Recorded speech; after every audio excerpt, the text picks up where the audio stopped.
সুস্বাদু মজাদার mango pudding বানাবো আমরা। পাকা আম দিয়ে, সাথে দুধ, চিনি, আগার আগার পাউডার সব মিলিয়ে আমরা একটা মজাদার পুডিং তৈরি করব। এই যে পাকা আম নিয়েছি 3টা। আম কেটে টুকরো করে ব্লেন্ডারে ব্লেন্ড করে একদম মিহি পেস্ট করে নেব।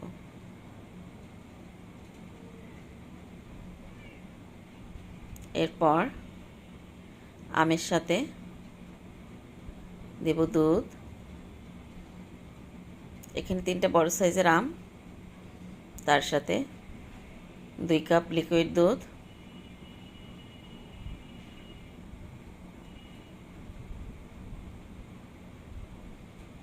এই পুডিংটা খেতে এত মজা, না খেলে বোঝা যাবে না। অবশ্যই একবার আমের সিজনে যখন ভরপুর আম থাকে তখন এই পুডিংটা করা উচিত।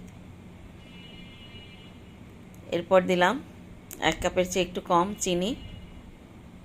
এই আমটা অনেক মিষ্টি, আম্রপালি। হালকা একটু লবণ, মিষ্টি জাতীয় খাদ্যে হালকা একটু লবণ দিলে টেস্টটা খুব ভালো আসে। তারপর 1/2 কাপ গুঁড়া দুধ,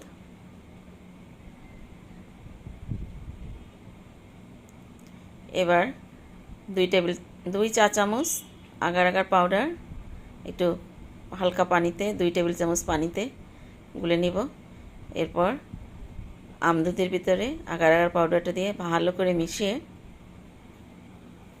একদম শক্ত শক্ত একটা ভাব নিয়ে আসব। এরপর একটা বাটিতে ঢেলে নেব।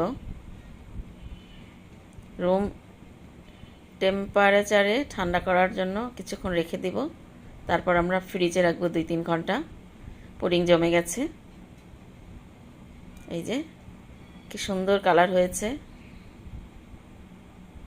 খেতে অসম্ভব মজা এই পুডিং।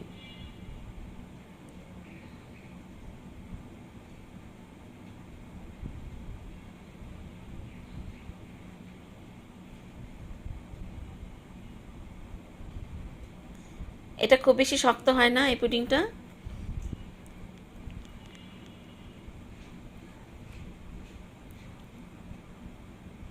খাও বেবি।